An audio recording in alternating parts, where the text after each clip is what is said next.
Welcome back to CMG Oral Space Lessons. This is a masterclass on mastering your candlestick patterns. We have done a number of series, and thank you very much for sticking with us, for watching this video series. And at the moment, we are on money management. If you remember from the onset, in fact, the video, the first videos, I actually talked about the branches of what Forex trading, that we have the technical analysis, we have the money management, which is called the risk management, and then we have what, the psychology, right? These things have percentages, right? That if you are learning, in fact, they go hand in hand, just that some have a bigger percentage than the other, right? So if you realize, even the technical analysis has a smaller percentage, even though that is the main focus that every trader would like to master. Everyone wants to know how to do analysis and actually trade. But bear in mind, you can actually have the skills, have the knowledge, have the know-how. But if you're not able to manage your money, then whatever you have will be lost in a day. And this actually happens in the market. You can actually use a number of years, months to actually accrue some money, huge sums of money. And within a day, you can actually lose all this money. It's because you have mastered your technical analysis, yet your money management skill is very poor, right? So you have to master the technical analysis, know your money management, and then know the psychology. Now, the psychology has to do with your fear, your emotions, right? And then what actually happens between the buyers and sellers, right? So that is one branch of it. Now, the second thing is what? The money management. And this is very important. If you don't know how to do these things, sometimes you may even put your buy tool onto your charts, your trading view, but you may not be able to actually enter a trade because you don't know where to put your SLs, your TPs, and the entry, right? Because your money management is very, very, very, very, very poor. So this is important. The second important aspect of this profession. So this is just, I think this will be an introduction, right?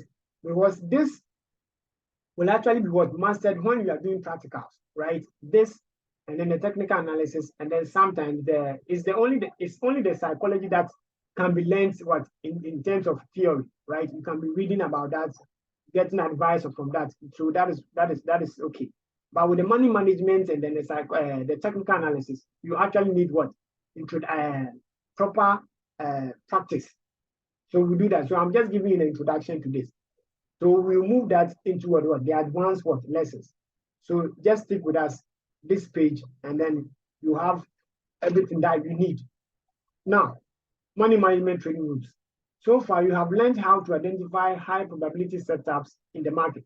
This doesn't mean that all engulfing bar patterns are worth trading. Price action signal with risk to reward ratios shouldn't be ignored. I think so. Price signals with low risk to reward ratio shouldn't be ignored. I think this is a grammatical error. You have to take proper risk to reward ratio very serious. You have to know these things. You should know. In fact, you should be taught. You should be guided on this. And you will do that. So once the criteria for a high probability setup are in place, there is no more analysis to be made.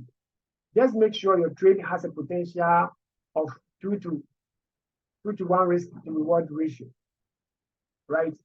So that is, I mean that the amount of money you will win has to be twice the amount of money you will risk or more, right?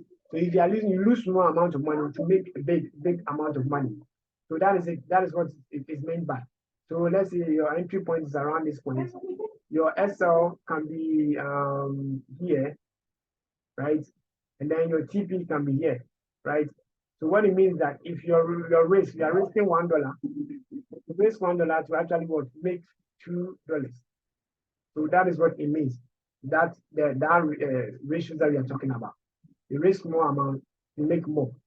So it's normally in multiples. Usually that's what people do. In fact, that is the professional practice. So for instance, we are here. This is what a consolidating market. And if you want to buy, you can buy at what? The support level, right? So let's say if you enter here, right, and you put your SL, this is your SL here. If you put your SL here, you can actually put your TP. TP is what? Take profit. TP is what? Take profit. So you can put your TP around this place. So that's what it means. So let's assume this is the risk is 1. This can actually be like 3. 1:3, right? So that's what we are talking about. If you remember, these are demand zone. Our demand zone, see what happened here. This is the candles got here and they were sharply taken away from that. You see, they resisted. See here, this is what happened. Candles were not actually fully formed here. Mostly it's only the wicks that we see them, and then the few candles that are fully formed, they are just few. So that's what happened. So it's as simple as that. The stop is around here. Stop loss, we call it what? Usually called as what? XL. Take profit is what? Your TP. Now take profit means that if I'm losing 1, this is the money that I want to what? Attain. So if the direction move in my way as I anticipated, when I get some predefined amount of money, the market will close it for me. So this is not a manual closure, right? The market will actually close for me. See, this is the most interesting part of Forex. Things can be done automatically. In fact, things are done automatically, mostly, and you can actually do them manually.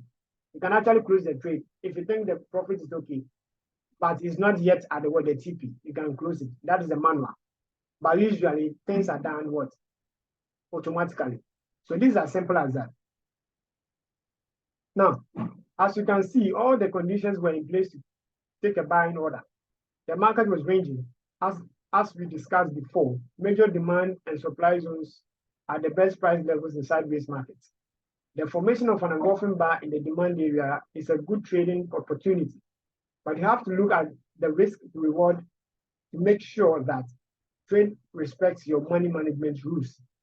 So after knowing your technical analysis, knowing when and how to put into the market, to enter the market, you should know how much you are really ready to risk and what get from the market. This trade has 3-to-1 risk to reward ratio, which increases your chances to be what?